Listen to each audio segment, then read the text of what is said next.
8 मार्च जागतिक महिला दिनानिमित्त करंजाडे पनवेल येथे शिवसेना रायगड जिल्हा प्रमुख विनोद साबळे व माजी सरपंच राजश्री साबळे यांच्या वतीने महिला दिनाचा विशेष कार्यक्रम उत्सवात साजरा करण्यात आला। या कार्यक्रमाला सोसायटीमधील अनेक महिलांची मोठ्या संख्येने उपस्थिती होती। कार्यक्रमात विविध सामाजिक क्षेत्रात कार्यरत असलेल्या महिलांनी उपस्थितांना मार्गदर्शन केले। महिलांच्या सुरक्षतेच्या दृष्टीने निर्भया पथकाची माहिती देण्यात आली। तसेच आपत्कालीन परिस्थितीत स्वतःचे रक्षण कसे करावे याबाबत सेल्फ डिफेन्स मार्गदर्शनही करण्यात आले। यावेळी सोसायटीतील काही महिलांनी आपले मनोगत व्यक्त करत महिला सक्षमीकरणाबाबत आपले विचार मांडले। हम मचलते हैं तो तूफान आता है, हम उबलते हैं तो भूचाल आ जाता है। हमें बदलने की कोशिश मत करना, हमें बदलने की कोशिश मत करना, क्योंकि हम बदल जाए तो सारा इतिहास बदल जाएगा। महिलांचा आत्मविश्वास देत आहे आणि समाजातील बदल घडवण्यासाठी नेहमी पुढाकार घेत असतात। निमित्त जमलेल्या बहुसंख्य महिलांना माझ्यातर्फे महिला दिनाच्या खूप साऱ्या शुभेच्छा। सर्व महिलांना आजच्या 8 मार्च या महिला दिनाच्या खूप साऱ्या शुभेच्छा। आज या दिनानिमित्त आम्ही सगळे एकत्र आलो आहोत आणि आज पुन्हा एकदा स्त्री शक्तीची जाणीव निर्माण करून देणारा आजचा हा दिवस मानला गेला आहे।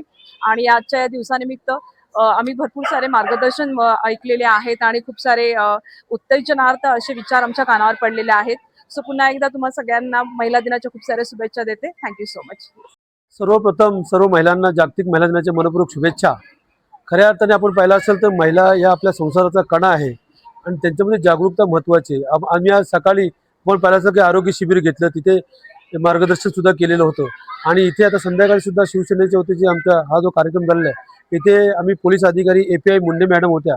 त्यांनी महिलांनी कसं सजग राहिलं पाहिजे, आपली सुरक्षा कशी जपली पाहिजे, आपल्यावर कुठलं संकट आलं तर आपण काय केलं पाहिजे, सायबर क्राईम जे घडले जातात त्या सायबर क्राईममध्ये कशी दक्षता घेतली पाहिजे, जे अननोन फोन येतात त्या अननोन फोनला आपण एंटरटेन केलं नाही पाहिजे, किंबहुना अननोन क्लिक येतात त्यांना क्लिक दाबू नये, जेणेकरून त्याचा दुरुपयोग होतो आणि त्या माध्यमातून महिलांना ब्लॅकमेल सुद्धा केलं जातं। म्हणजे असं आम्ही सजगतेने महिलांना इथे मार्गदर्शन दिलेलं आहे। त्यानंतर महिला बचत गटाच्या आमच्या एक मॅडम होत्या, त्यांनी मार्गदर्शन केलं। बचत गटाच्या माध्यमातून कसे फायदा होतो, महिला कसे संघटित होतात ते त्यांनी सांगितलं। एक आमची व्यावसायिक महिला होती, त्यांनी सांगितलं की आपण व्यवसाय कसा केला पाहिजे ते मार्गदर्शन केलं। आणि सर्वात महत्त्वाचं म्हणजे की आपण निर्भया पथकाची गरज काय, त्याचं उद्दिष्ट काय आहे, त्याचं मार्गदर्शन केलं।